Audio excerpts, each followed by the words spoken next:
नमस्कार मित्र, स्वागत है आपका मॉडर्न मेडिको पॉइंट के यूट्यूब प्लेटफॉर्म पे। अच्छा, एक बात बताइए, मान लीजिए आपसे हम एक सवाल पूछे कि आप खाते क्यों हैं, तो आप यही कहिए क्या बकवास क्वेश्चन है। तो आप फिर बता सकते हैं कि भाई न्यूट्रिएंट्स के लिए खाते हैं। अब मेरा सवाल पूछने का सिलसिला थम ही नहीं रहा, हम पूछ रहे हैं कि भाई ये न्यूट्रिएंट्स क्या है। तो आप मतलब कहेंगे कि यहां से जाएगा कि दो लाठी खाएंगा। भाई न्यूट्रिएंट्स मतलब विटामिन, मिनरल्स, प्रोटीन्स, कार्ब्स, ये सब। हम बोले कि ठीक। अब ये बताइए विटामिन क्या होते हैं, विटामिन या वाइटामिन क्या होते हैं, एक ही बात है। तो आप कहिएगा विटामिन, विटामिन होता है vitamin A, vitamin B, vitamin C, vitamin D, vitamin E, vitamin K. अच्छा, एक बात बताइए, ठीक बात है, विटामिन विटामिन क्यों होते हैं। एक मेडिकल साइंस को क्या विटामिन को बढ़िया से बढ़िया का मतलब विटामिन का बायोकेमिकल फंक्शन क्या है, बायोकेमिकल कंपोजिशन क्या है, जानना जरूरी नहीं है, बिल्कुल जरूरी है। यानी आप समझ ही गए होंगे कि हम आपको किस टॉपिक पर लेकर के आना चाहते हैं। आज का हमारा टॉपिक है वाइटामिन। ठीक है, तो आइए ना, आइए वाइटामिन डाल देंगे आचार में, आइए ना हमारे बिहार में। शुरुआत करते हैं वाइटामिन। वाइटामिन है ना, कुछ कुछ लोग इसको विटामिन भी कहते हैं, हमको कोई दिक्कत नहीं, आपको जो मर्जी वो बोलिए।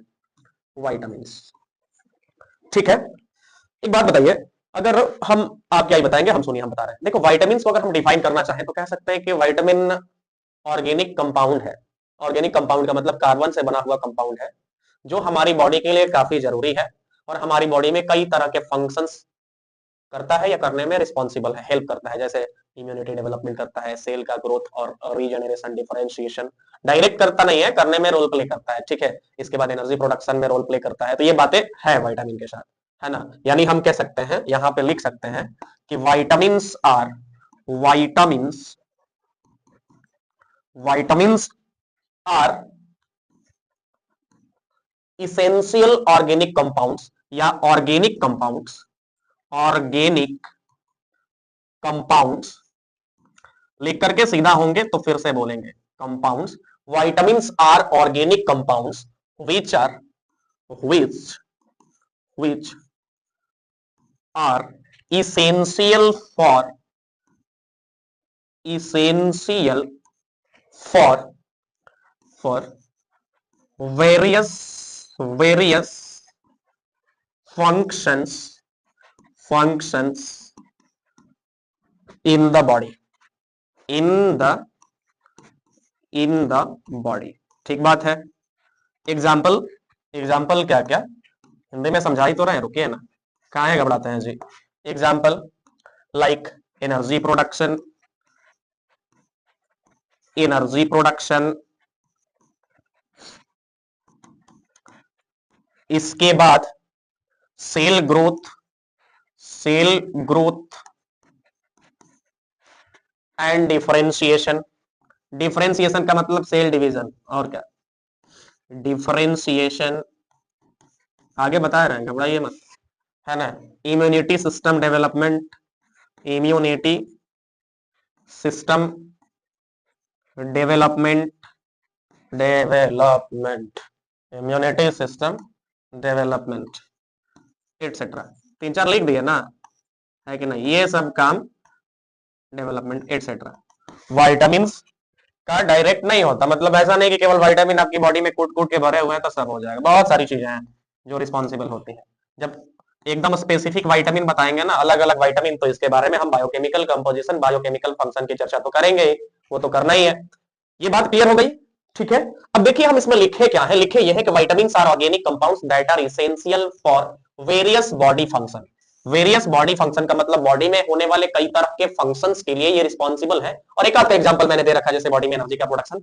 एनर्जी के प्रोडक्शन का मतलब सेल के अंदर जो ऑक्सीडेटिव प्रोसेस होता है उसमें भी ये रिस्पॉन्सिबल है। सेल ग्रोथ के लिए ये सेल लिखा गया है, सेल ग्रोथ और सेल के डिफरेंशिएशन के लिए, डिवीजन के लिए जरूरी है, इम्यूनिटी सिस्टम के डेवलपमेंट के लिए जरूरी है। इसका मतलब ये नहीं कि बस यही काम है, और भी बहुत सारे काम है ना। अब इसमें जितना लिखा गया उतना लिखा गया, ठीक है ना, ठीक है।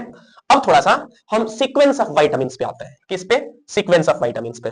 Guys may I change the slide, okay.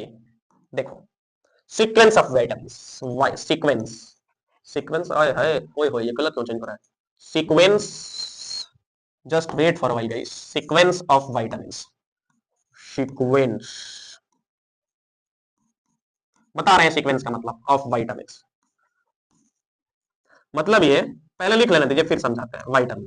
जैसे लिख रहे हैं देखिए, vitamin A, vitamin B, C, D E F, ना ना ना ना एफ नहीं, के।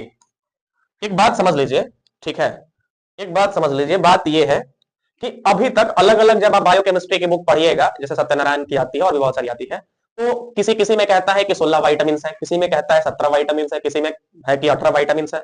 लेकिन बहुत सब पढ़ने के बाद कंक्लूजन ये है कि मान के चलना है कि 17 से कम ही वाइटामिन हैं। ठीक है ना?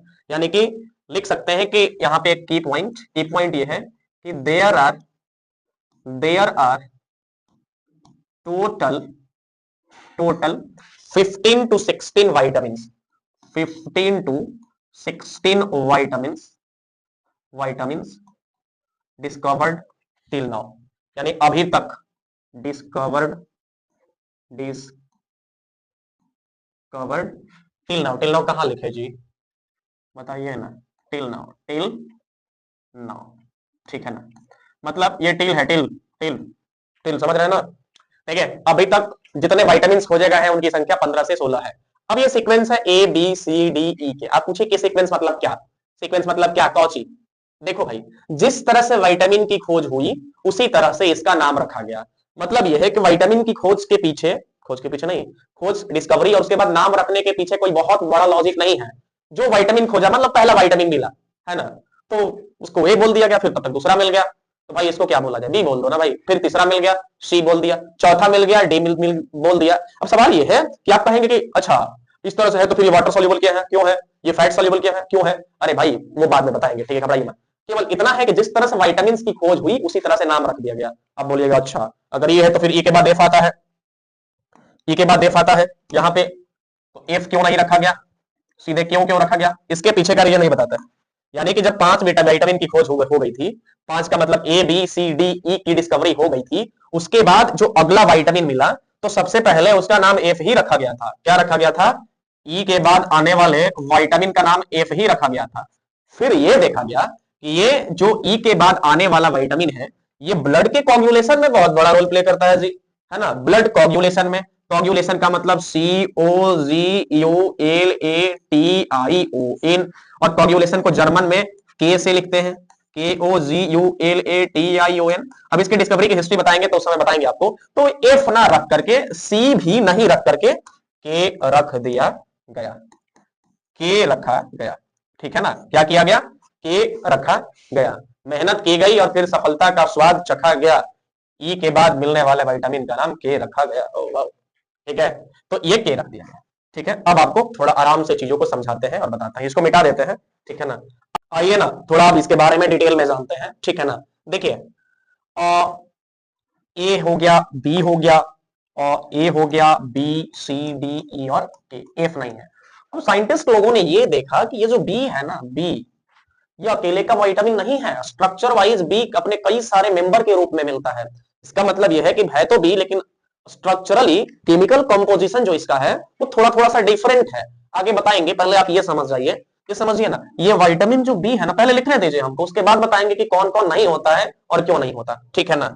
विटामिन बी को हम बी कॉम्प्लेक्स भी कहते हैं। क्या कहते हैं? बी कॉम्प्लेक्स के नाम से जानते हैं। बी कॉम्प्लेक्स के नाम से हम इसको इसलिए भी जानते हैं मेरे भाई, क्योंकि बी अकेले का बी नहीं है, बी के कई सारे मेंबर हैं। मेंबर स्ट्रक्चर के बेस पे डिफाइन किए गए हैं, डिटरमाइन किए गए हैं कि आखिर उसमें क्या स्ट्रक्चर, केमिकल कंपोजिशन, स्ट्रक्चर का मतलब मेरा ये है। देखिए, अब बी को हम B1 पहले लिखने दीजिए, फिर बताएंगे। B2, B3 लिख दिए, B4 लिख दिए हम B5, B6, B7, B8, B9, B10, B11, B12, है ना? पहले इतने सारे, इन सबको मिलाकर के बी कॉम्प्लेक्स कहा गया, सबको।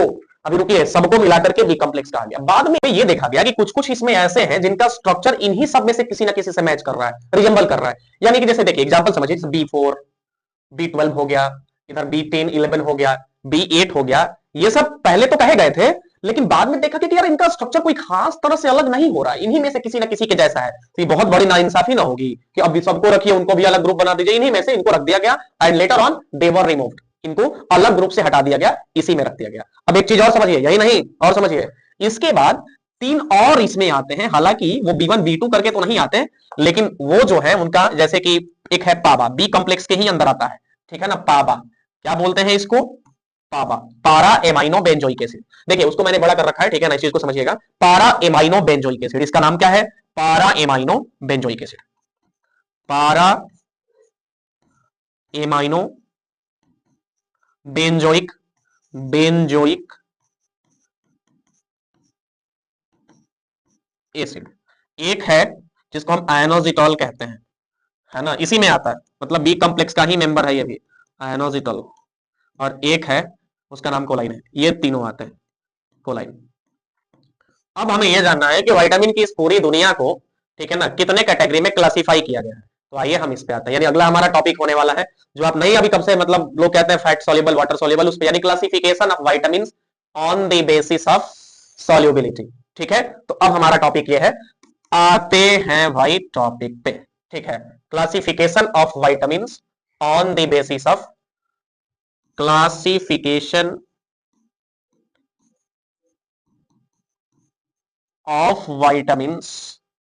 सबसे पहली बात यह है कि किसी भी चीज को हम बांटते हैं, क्लासिफाई करते हैं, ठीक है ना, तो हमारे पास बांटने का एक आधार तो होना चाहिए ना, बेस तो होना चाहिए कि हम किस स्केल पे बांट रहे हैं। जैसे 1000 लोगों की भीड़ है, 1000 लोगों को अलग अलग ग्रुपिंग करना है, तो सबसे पहले यही पूछा जाएगा कि सर एज वाइज बांटना है, हाइट वाइज बांटना है, क्या आधार क्या है बांटने का। उसी तरह से हम वाइटामिन को हम on the basis of solubility, solubility का मतलब देखो भाई, अल्टीमेट हमारा मोटो है विटामिन को एब्जॉर्ब करने से, और आपको पता है एब्जॉर्ब तभी होगा जब सॉल्युबल होगा हमारी बॉडी में। तो हमारी बॉडी में फैट में सॉल्युबल है कि वाटर में सॉल्युबल है, मेन मोटो हमारा ये है, on the basis of, on the basis of, basis of क्या है? Solubility, solubility. ठीक है, आई थिंक ये वीडियो लंबा हो रहा है, तो समराइज करके हम बता देते हैं, समराइजिंग द होल स्टोरी।